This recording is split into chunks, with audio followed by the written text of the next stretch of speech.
Isang mapagpalang araw po sa ating lahat. Ako nga po pala si Alejandro Artinuela from Batch 4 at nandito po ako para talakayin ang video patungkol sa aking daily devotion with Pastor Russell Ocampo.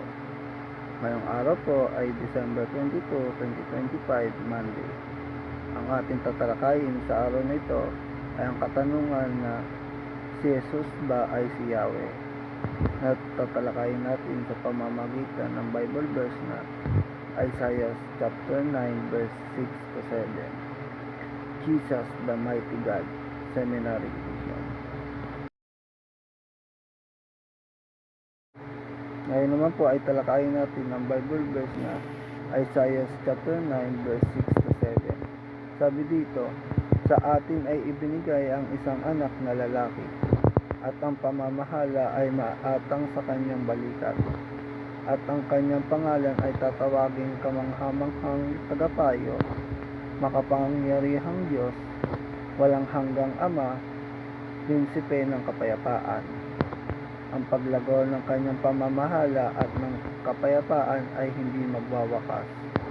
Sa trono ni David at sa kanyang kaharian upang itatag at upang alalayan ng katarungan at ng katwiran mula sa panahong ito hanggang magpakailanman. Isasagawa ito ng sigasig ng Panginoon ng mga hukbo. Ngayon naman po ay talakayin natin ang concept ng Jesus, the Mighty God. Jesus, the Mighty God, embodies the infinite power and authority of the Creator. As fully divine, He holds complete dominion over all things in heaven and earth. With unmatched strength, He has the ability to save, protect, and guide His people, reigning with unparalleled wisdom and justice.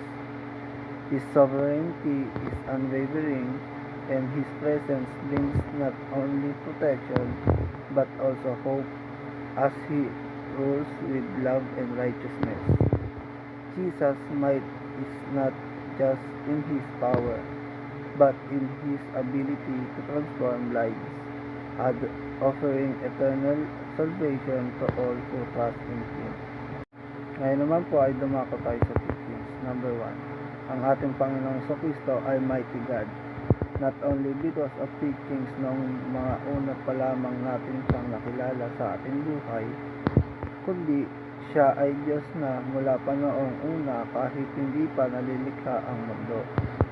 Ang ating Panginoong Kristo ay si Yahweh. Hindi lamang siya tinatawag na Almighty God o El Shaddai, kundi pati na rin Mighty God o El Gibor, sapagkat we have a triune God o isang Diyos na may tatlong persona na God the Father, God the Son, and the Holy Spirit. Therefore, ang ating Panginoong Kristo ay si Yahweh rin. Ang lahat ng prophecy, meanings, events, and symbols mula sa Old Testament ay lahat patungkol sa ating Panginoong Kristo. Ang lahat ng ito ay foreshadowing sa pagdating niya. Kaya naman, we can conclude that our Lord and Savior Jesus Christ is also our Yahweh who saves people or His creation. Ngayon naman po ay dumako tayo sa application kung saan ito ay ating magagamit sa ating pang-araw-araw na pamumuhay. Number 1. Believe that Jesus is God, Yahweh. Bilang isang mananampalataya sa ating Panginoong Kristo, we must acknowledge and believe that our Lord and Savior Jesus Christ is also our God or our Yahweh. We must be sure sa ating pananampalataya na ang ating Panginoong Kristo ay Diyos, not just because itinuro lamang sa iyo o sinabi lamang sa atin, kundi nakita at nabasa natin ito sa banal na kasulatan o sa Bible na ating manual of life. Number 2. Harmonize the scripture with humility. Bilang isang magbabasa at pagninilay-nilay ng ating Biblia na ating manual of life, we must harmonize the scripture with humility while reading it.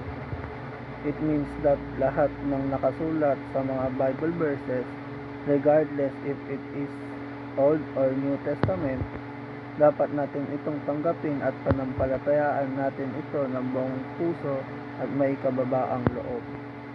Hindi pwedeng may nire-reject tayong mga Bible verses dahil lamang iba ito sa ating nabasa nung una o ibang ating pinaniniwalaan at pinapanampalatayaan.